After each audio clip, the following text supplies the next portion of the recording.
Hi, and welcome back to Reddit Whispers. I never thought I'd be the guy sharing my story on Reddit, but here I am, 3 months after my world collapsed, still trying to make sense of what happened.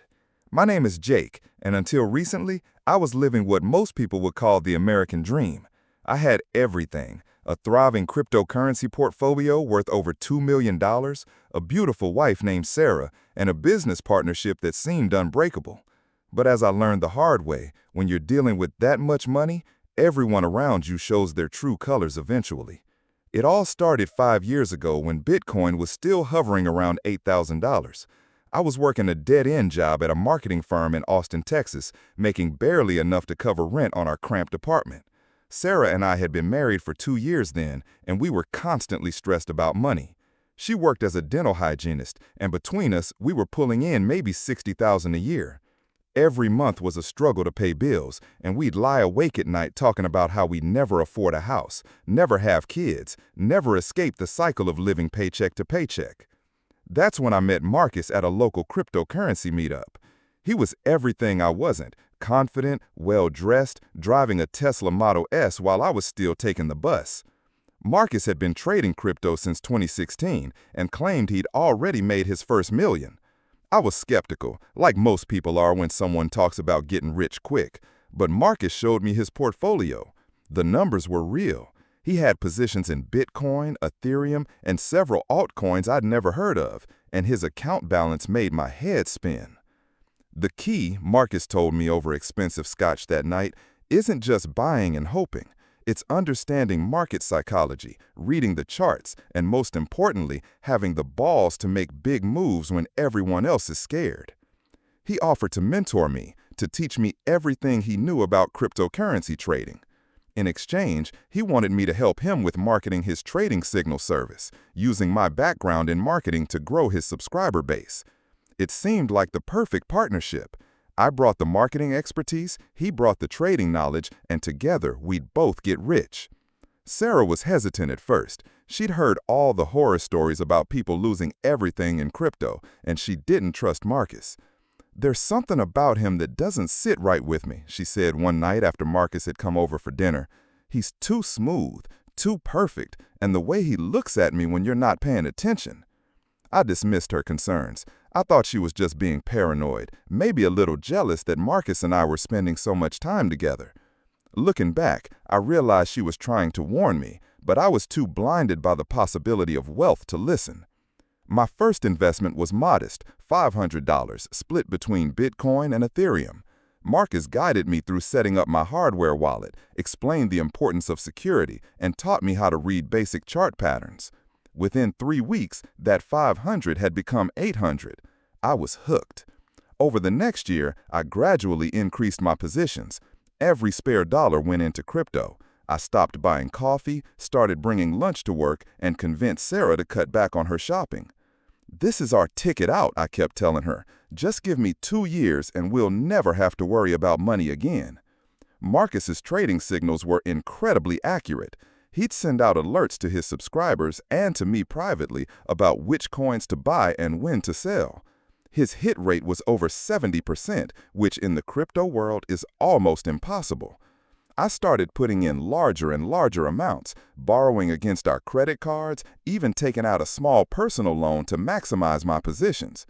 By the end of 2021, when Bitcoin hit its all-time high near $70,000, my portfolio was worth almost $400,000. Sarah couldn't believe it.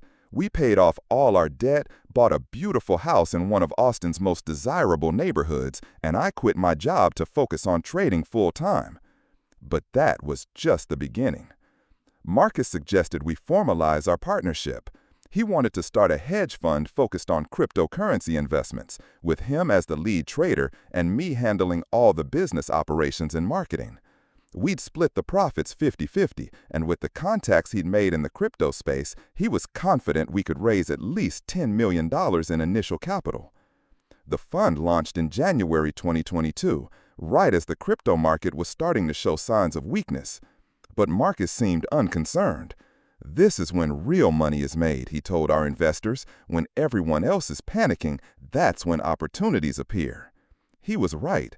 While most crypto traders were losing money as Bitcoin crashed from its highs, Marcus was making brilliant contrarian plays. He'd short coins right before major crashes, then go long right before rebounds.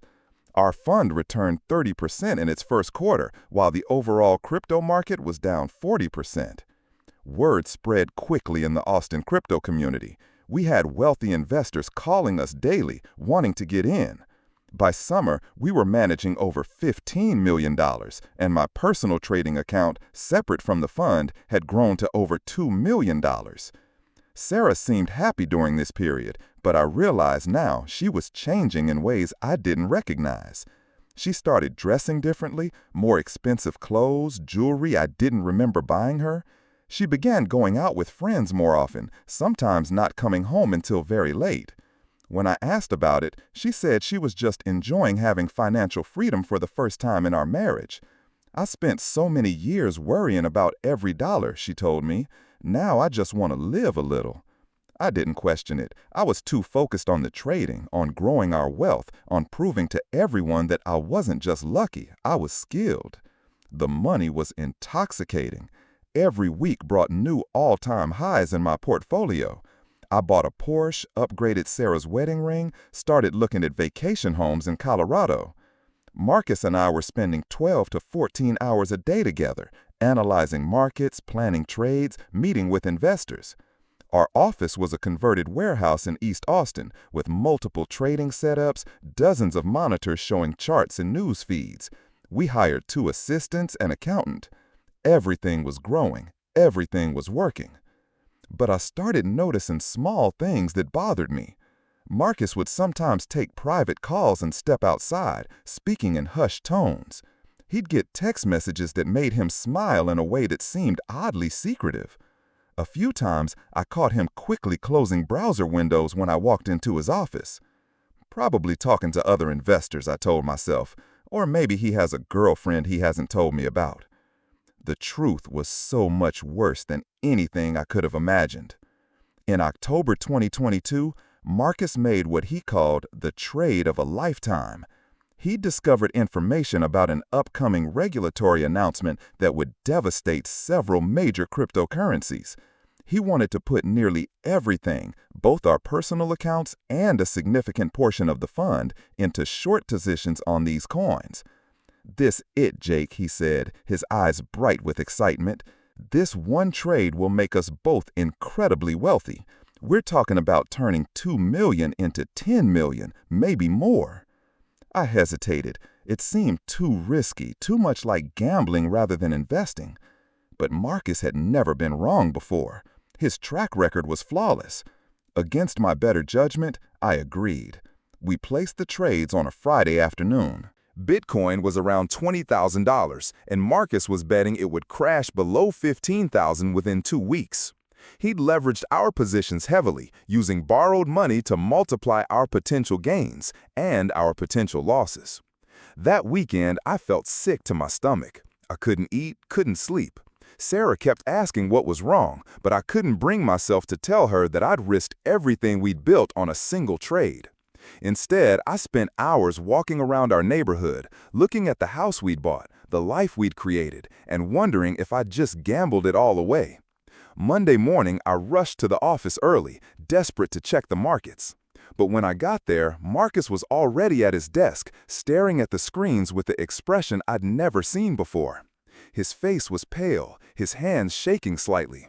"What is it?" I asked, though part of me already knew. He turned to look at me, and I saw something in his eyes that made my blood run cold. It wasn't just fear, it was guilt. "Jake," he said quietly, "we need to talk." The numbers on the screen didn't make sense at first. I stared at them, blinking, waiting for my brain to process what I was seeing. Our short positions, the trades that were supposed to make us $10 million, were showing massive losses. Bitcoin hadn't crashed below $15,000 like Marcus predicted. Instead, it had surged overnight to $25,000. "How is this possible?" I whispered, sinking into my chair. "You said the regulatory announcement was going to tank the market." Marcus wouldn't meet my eyes. He kept staring at his monitor, his jaw clenched tight. The announcement got delayed. Sometimes these things happen. The information I had was good, but the timing was wrong. But something in his voice didn't sound right. There was a shakiness there, an uncertainty that I'd never heard before. Marcus was always confident, always sure of his moves. This was different. I pulled up my personal trading account on my phone, and my heart stopped. $2.3 million had become $400,000 overnight. In a single weekend, I'd lost almost $2 million. Marcus, this can't be right. Check the numbers again. Maybe there's an error with the exchange. He finally looked at me, and I saw something in his expression that made my stomach drop. There's no error, Jake. We're leveraged 20 to 1 on these positions. Every dollar Bitcoin goes up, we lose 20. The room started spinning. Leveraged 20 to 1. That meant we'd borrowed money to amplify our bets, turning what should have been manageable losses into catastrophic ones. I'd never agreed to that level of risk, never authorized that kind of leverage. When did we agree to 20 to 1 leverage? My voice was getting louder, more desperate. I thought we were using standard positions. Marcus stood up and walked to the window, his back to me. You signed the authorization forms 3 weeks ago, don't you remember? When we were setting up the new trading accounts. I did remember signing paperwork, but Marcus had rushed through it, explaining it was just routine documentation for our expanded fund operations. I trusted him completely, barely reading what I was putting my signature on. Show me the forms. Jake, calm down. We can recover from this. Bitcoin is volatile. It could crash back down tomorrow, and we'd make everything back and more. But I wasn't listening anymore. I was pulling up our funds account, checking the balances for our investors' money. What I saw there made me physically sick. Marcus had used similar leverage on the funds positions. $15 million had become $3 million overnight. Marcus, we just lost $12 million of other people's money. How are we going to explain this to our investors? He turned around, and for the first time since I'd known him, Marcus looked genuinely scared. We don't have to explain anything yet. These are paper losses. If we hold the positions and Bitcoin crashes like it's supposed to, everything works out fine. And if it doesn't crash, what if it keeps going up? It won't, he said, but there was no conviction in his voice anymore. I spent the next hour on the phone with our prime broker, trying to understand exactly how bad our situation was. The margin calls alone were going to wipe out most of our remaining capital. If Bitcoin continued rising, we'd be completely liquidated within days. When I finally hung up, Marcus was gone. His desk was cleared out, his personal items missing. There was a note on my keyboard. Had to handle some urgent business. We'll call you tonight. Don't do anything until we talk. I sat alone in our office, surrounded by all the monitors and equipment that had once represented our success, and tried to figure out how my life had fallen apart so quickly. This morning, I'd been a millionaire with a thriving business and a beautiful marriage. Now I was facing bankruptcy and the possibility of criminal charges for losing investors' money. My phone buzzed with a text from Sarah. "Hey babe, going out with the girls tonight. Don't wait up. Love you."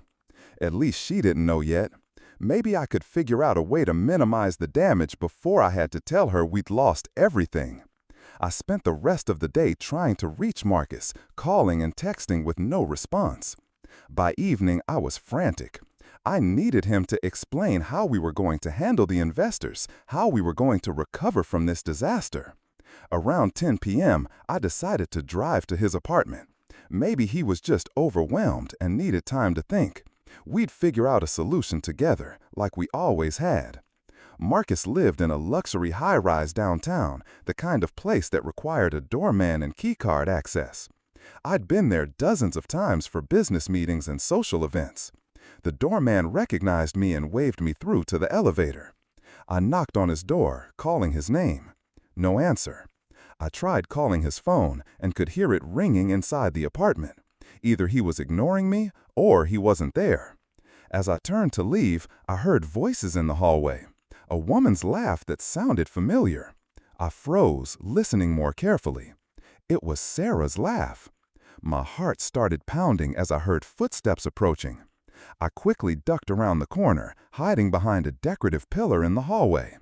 The elevator opened, and out stepped Sarah and Marcus, holding hands, laughing together like lovers. Sarah was wearing a dress I'd never seen before. Expensive, elegant, the kind of thing that would cost more than we used to make in a month. I watched, paralyzed, as Marcus pulled out his keys and opened his apartment door. As they went inside, I heard Sarah say, "I can't believe he still hasn't figured it out. You'd think losing $2 million would make him suspicious." Marcus's response was muffled, but I heard enough. "Don't worry about Jake. He's too trusting, too focused on the money to see what's right in front of him." The door closed, and I stood in that hallway for I don't know how long, my entire world reshaping itself around this new reality. My wife was cheating on me with my business partner. The man I trusted with everything had been sleeping with Sarah, probably for months. But worse than the betrayal was a growing suspicion that the trading disaster wasn't an accident. I drove home in a daze, my mind racing through every interaction, every conversation, every decision over the past few months. How long had this been going on? How much had they planned together? The house felt empty and cold when I walked in. I went straight to Sarah's closet and started looking through her clothes, her jewelry, her personal items. Designer bags I'd never seen her buy. Expensive jewelry that hadn't come from me. Credit card statements showing charges at restaurants and hotels I'd never been to. How had I been so blind? I sat on our bed, the bed I'd bought when we got rich, the bed she'd been sharing with me while carrying on an affair with Marcus, and tried to piece together the timeline. When had the affair started? Before our big trading success or after? Then a horrible thought occurred to me. I opened my laptop and logged into Marcus's trading signal service, the same service that had made me rich in the first place.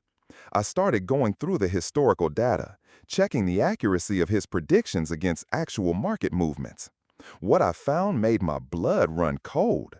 Marcus's trading signals weren't just accurate, they were too accurate. No one, not even the best traders in the world, could predict cryptocurrency movements with the precision he'd been showing. His success rate over the past 2 years was statistically impossible, unless he was getting inside information from somewhere else. I spent the rest of the night digging deeper, cross-referencing Marcus's trades with market movements, looking for patterns. By dawn, I had a theory that made me sick to my stomach. Marcus wasn't a trading genius. He was getting advance information about market-moving events, regulatory announcements, major institutional trades, exchange listings, and using that information to make seemingly prescient trades. The cryptocurrency market was full of manipulation and insider trading, much of it technically legal because crypto regulation was still evolving. But if Marcus had access to that kind of information, why had he made such a catastrophic bet on Bitcoin? Either his source had given him bad information or he'd made the losing trade intentionally. My phone rang, startling me out of my research spiral. It was Marcus. "Jake, thank God you're awake. Listen, I've been working all night on this situation. I think I found a way to recover most of our losses, but we need to act fast." His voice sounded normal, confident, like the old Marcus, like he hadn't just destroyed my life and been sleeping with my wife. "Where were you yesterday?" I asked, trying to keep my voice steady. "I tried to reach you all day." "I was meeting with some contacts, trying to line up additional capital. Jake, this isn't over. We can still save everything, but I need you to trust me one more time." Trust him? The man who'd been betraying me in every possible way wanted me to trust him? What kind of recovery plan? "There's a new coin launching next week. I have information that it's going to explode. We're talking about 1,000% gains in the first week. If we can get positioned early, we can make back everything we lost and more."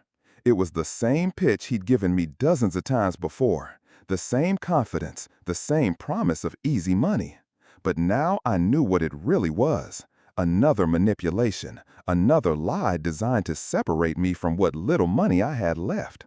"Marcus, I need to ask you something, and I want you to tell me the truth." "Of course, anything." "Are you sleeping with my wife?" The silence on the other end of the phone lasted so long I thought he'd hung up. Jake, what kind of question is that? Sarah is your wife. She loves you. Why would you even think? Because I saw you together last night. At your apartment. Another long silence. When Marcus finally spoke, his voice was different. Colder. The mask was finally coming off. How long have you known? How long have you known? Marcus asked. And in those 5 words, everything I'd suspected became reality. I was sitting in my home office, surrounded by printouts of trading data and credit card statements. The evidence of my wife's affair and my business partner's betrayal spread across my desk like pieces of a puzzle I'd been too stupid to solve. I saw you both last night, I said, surprised by how calm my voice sounded. Outside your apartment. Heard enough to know this has been going on for a while. Marcus sighed on the other end of the phone. Jake, listen, it's not what you think. Don't, I cut him off. Don't insult my intelligence any more than you already have. I know about the affair, and I'm starting to understand the trading disaster wasn't an accident either. This time the silence stretched even longer. When Marcus spoke again, the friendly facade was completely gone. What do you want, Jake? I want the truth, all of it. How long has this been going on? How much of our trading success was based on insider information? And did you deliberately sabotage that Bitcoin trade? You really want to know? I deserve to know. Marcus laughed, but there was no humor in it. You deserve to know? Jake, you never deserved any of this. The money, the success, the beautiful wife, none of it. You were just lucky enough to be in the right place when I needed a marketing guy. The cruelty in his voice was like a physical slap. This was the man I'd considered my best friend, my partner, the person I trusted with everything. The affair started 8 months ago, Marcus continued, right after you bought that ridiculous house and started acting like you were some kind of financial genius. Sarah came to me, said she was tired of being married to someone who thought he was smarter than he actually was. Each word was designed to hurt, and it was working, but I needed to hear all of it. And the trading? You really figured that out? I'm impressed. Yes, I had sources. People at major exchanges, guys at hedge funds, contacts at regulatory agencies. The crypto market is like the Wild West, Jake. Everyone who's making real money is getting inside information somehow. But the Bitcoin trade, you made us lose everything on purpose. Smart boy, took you long enough. I felt like I was going to be sick, but I had to keep pushing. Why? You lost your own money too. Did I? Marcus asked. Jake, you never saw my actual trading accounts. Those balances I showed you, the portfolio screenshots, half of them were fake. I've been moving most of my profits offshore for months. The betrayal was so complete, so calculated that I almost couldn't process it. Everything I thought I knew about our partnership had been a lie. The investors' money, did you steal that too? Steal is such an ugly word. Let's say I reallocated it to better opportunities. Opportunities that don't involve splitting profits with a naive marketing guy who thinks reading charts makes him Warren Buffett. $12 million of other people's money, gone. And I was going to be the one left holding the bag, the one whose name was on all the legal documents. You're going to ruin me, I said quietly. You ruined yourself, Jake. You got greedy. You borrowed against your house, maxed out your credit cards, put your entire net worth into trades you didn't understand. I just gave you the rope. And Sarah, what's her role in all this? Sarah's role was to keep you distracted while I moved assets around. Do you think it was an accident that she suddenly wanted to go out all the time, started spending more money, kept you focused on making her happy instead of paying attention to the business? The manipulation had been perfect. While I was working 16-hour days trying to grow our wealth, trying to be the successful husband Sarah deserved, she was feeding information to Marcus and helping him plan my destruction. She told you about my trading passwords, didn't she? My account details, my investment strategies? Among other things, Sarah's very good at getting information from men who trust her.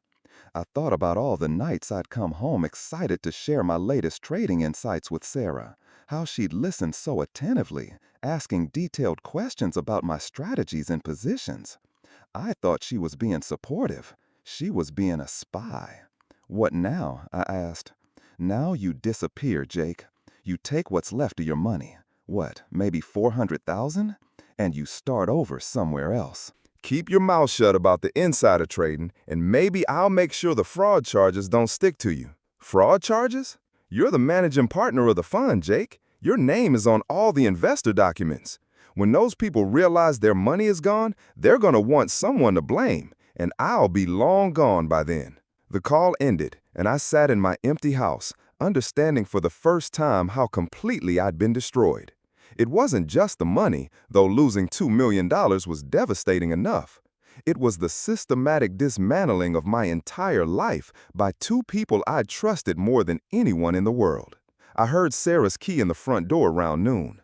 She walked into my office wearing the same dress she'd worn to Marcus's apartment, looking relaxed and satisfied in a way that now made me sick. "Hey, babe," she said casually.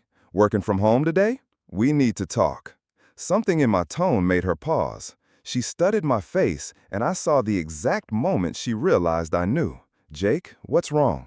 "Sit down, Sarah." She remained standing, her hand moving unconsciously to her phone, probably wanting to text Marcus that I was onto them. "I know about the affair," I said simply. Sarah's face went through several expressions: surprise, fear, and finally something that looked almost like relief. "How long have you known?" "Since last night. I saw you with Marcus." She nodded slowly, then sat down across from me. The woman I'd been married to for 7 years, the woman I'd built my entire life around, looked at me with the cold eyes of a stranger. "Are you going to ask me why?" "Marcus already explained. You were tired of being married to someone who wasn't as smart as he thought he was." Sarah laughed, and the sound was bitter. "Is that what he told you?" "Jake, you really don't get it, do you?" "Get what?" "This was never about you not being smart enough. This was about money, real money, the kind of money that Marcus has access to, not the few million you made playing with cryptocurrency." "A few million?" "Sarah, we went from broke to millionaires in 3 years. And Marcus went from millionaire to 100-millionaire in the same time. He owns properties in 5 countries, has accounts in Switzerland and the Cayman Islands, connections to people who move real wealth around the world." I stared at her, seeing clearly for the first time how little my wife had ever thought of me or our life together. "When did it start?" "The affair? About 8 months ago. But Marcus approached me almost 2 years ago, after he realized how much money we were going to make together. He needed someone close to you, someone who could monitor your activities and make sure you didn't get suspicious about his information sources." "You've been spying on me for 2 years?" "I've been protecting an investment, Jake. Marcus needed to know that you wouldn't dig too deep into his trading methods, that you'd stay focused on the marketing side of things. I made sure you stayed distracted." The calculation in her voice was terrifying. This wasn't a woman who'd fallen out of love or made a mistake. This was someone who'd systematically betrayed me for years and felt no remorse about it. "The Bitcoin trade, did you know he was going to crash our accounts?" "I knew he was planning to end the partnership. I didn't know exactly how." "And you were okay with that? With destroying our life together?" Sarah stood up and walked to the window, looking out at the neighborhood we'd been so proud to afford. "Our life together was built on lies, Jake. Marcus's lies, yes, but also your lies. You thought you were some kind of trading genius, but you were just following someone else's signals. You thought you'd earn this house, this lifestyle, but it was all someone else's money and someone else's intelligence. I worked for everything we had. You worked at being Marcus's marketing department. The real work, the research, the connections, the risk-taking, that was all him." She turned back to face me, and I saw something in her expression that was almost like pity. "I'm leaving, Jake, tonight. Marcus has already arranged everything." "Where are you going?" "Somewhere warm, somewhere far from here, far from the mess that's about to explode when those investors realize their money is gone." "Sarah, they'll come after me. Marcus set me up to take the fall for the fraud charges." "I know." 2 words. I know, said with such casual indifference that they hit harder than any insult Marcus had thrown at me. You don't care. Jake, we haven't had a real marriage in years. We've been roommates with joint bank accounts. I stayed because the money was good and I thought it might get better. But Marcus showed me what real wealth looks like. She walked toward the door, then paused. There's $50,000 in cash in the safe upstairs. The combination is still your birthday. Take it and disappear, Jake. Start over somewhere else, and maybe you'll be smarter about who you trust next time. What about the house, our belongings? The house will be foreclosed on within 6 months. The bank will take everything. But that's not my problem anymore. After she left, I sat in my office for hours, looking at the evidence of my destroyed life spread across my desk. Trading records showing impossible gains built on fraud. Credit card statements revealing my wife's secret life. Legal documents that would probably land me in prison. I thought about Sarah's advice to take the money and run, to disappear and start over. It was tempting.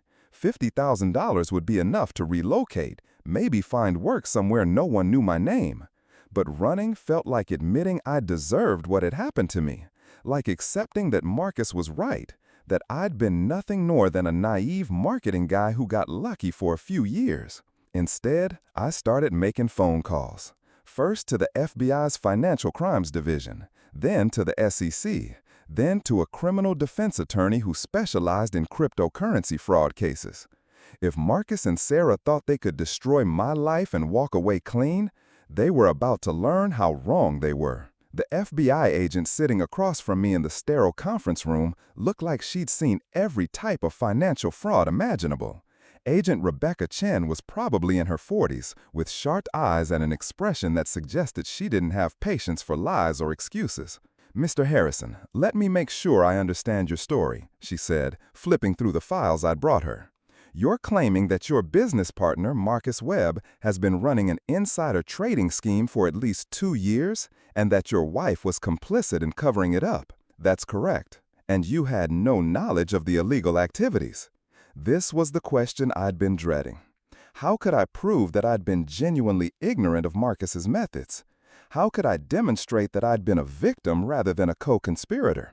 "Agent Chen, I know how this looks. I was the managing partner of the fund. My name is on all the documents. But I need you to understand something about cryptocurrency trading. It's entirely possible to have extraordinary success through legitimate means, especially in a bull market." I opened my laptop and pulled up the analysis I'd spent weeks preparing. Look at these trades from 2020 and 2021. Marcus's success rate during this period was around 65%, which is very good but not impossible.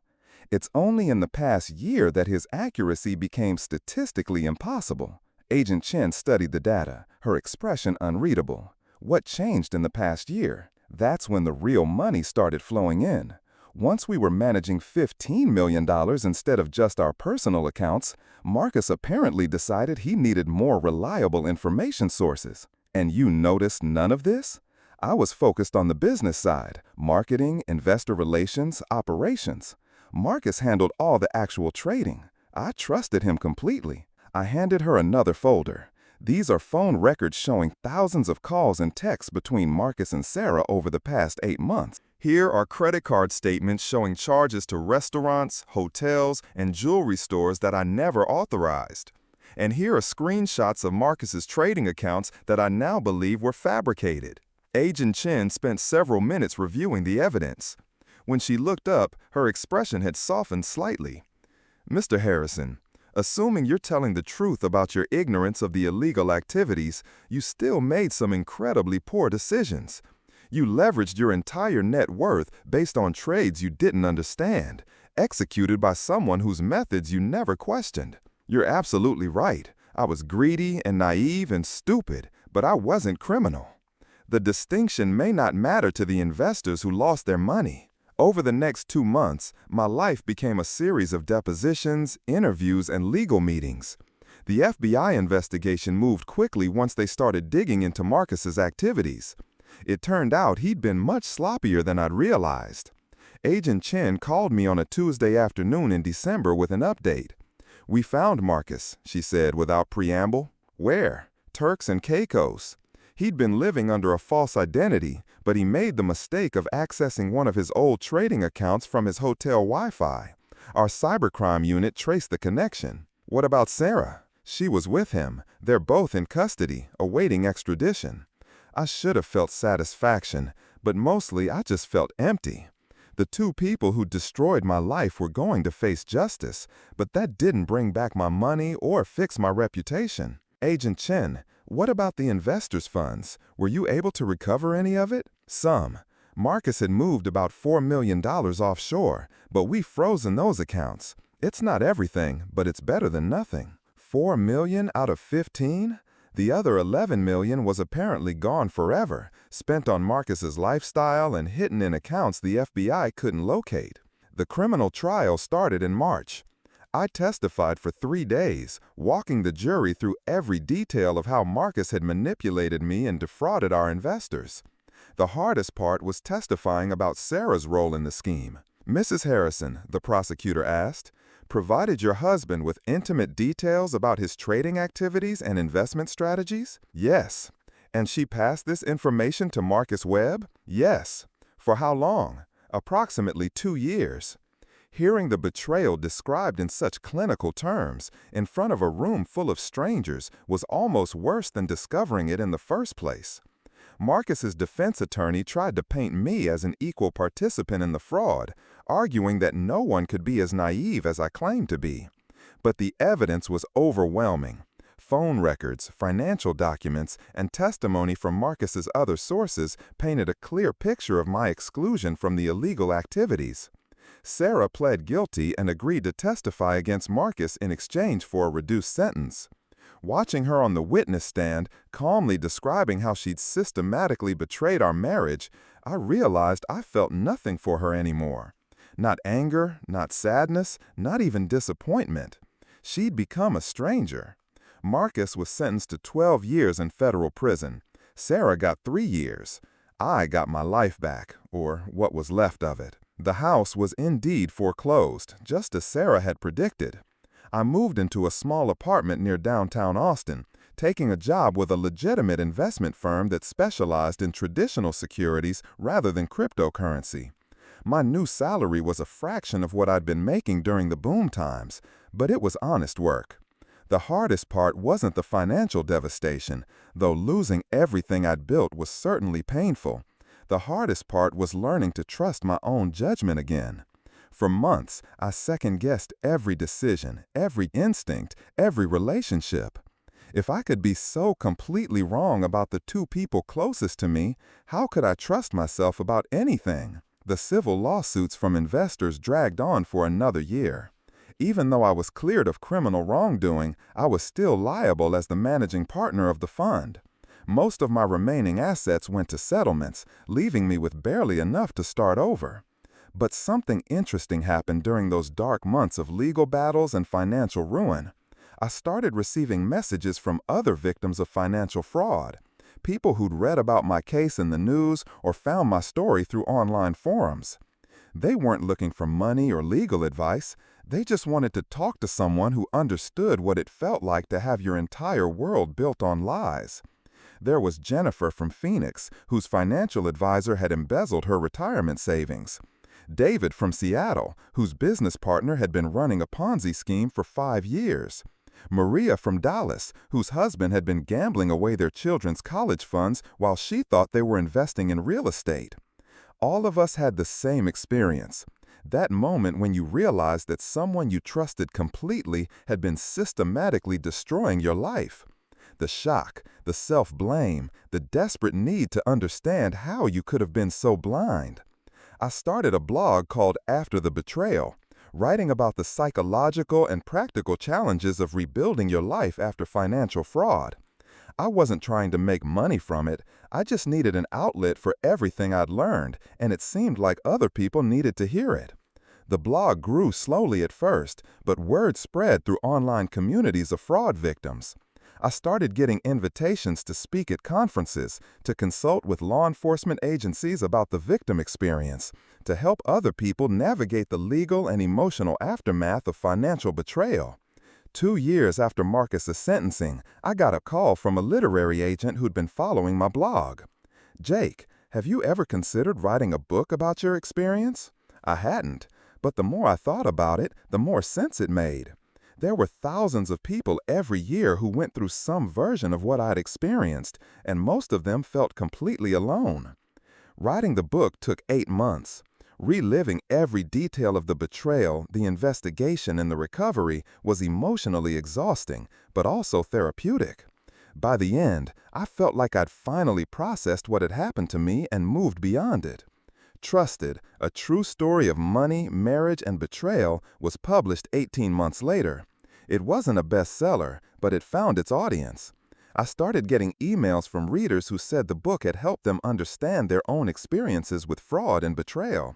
The speaking engagements became more frequent. Law firms wanted me to talk to their clients.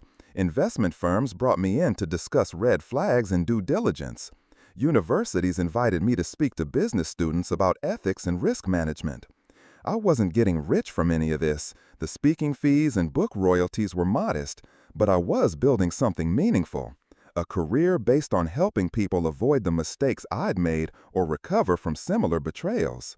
3 years after the trial, I was giving a presentation at a financial fraud conference in Chicago when I noticed a woman in the audience who seemed familiar.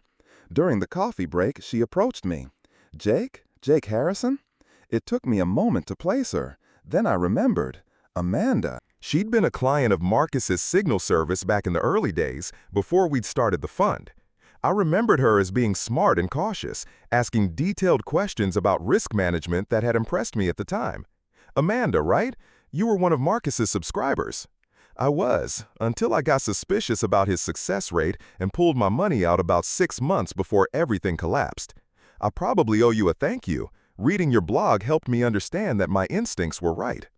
We talked for an hour about her experience as an early investor, her decision to get out before the crash, and her current work as a compliance officer for a regional bank.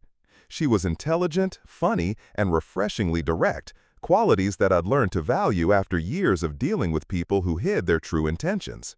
When the conference ended, Amanda asked if I wanted to get dinner. We talked until the restaurant closed, sharing stories about our respective experiences with financial fraud and recovery. "Can I ask you something personal?" Amanda said as we walked back to our hotels. "Sure." "Do you ever think you'll be able to trust someone completely again? I mean, romantically?" It was a question I'd asked myself many times over the past few years. "I think trust is different now," I said. "Before Sarah and Marcus, I trusted blindly. I assumed that people close to me had my best interests at heart, without looking for evidence of that assumption. Now I think trust is something you build gradually, based on consistent actions over time." That sounds lonely. Sometimes it is, but it's also honest. And I've learned that honest loneliness is better than false companionship.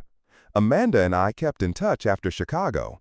Email conversations that turned into phone calls that turned into weekend visits.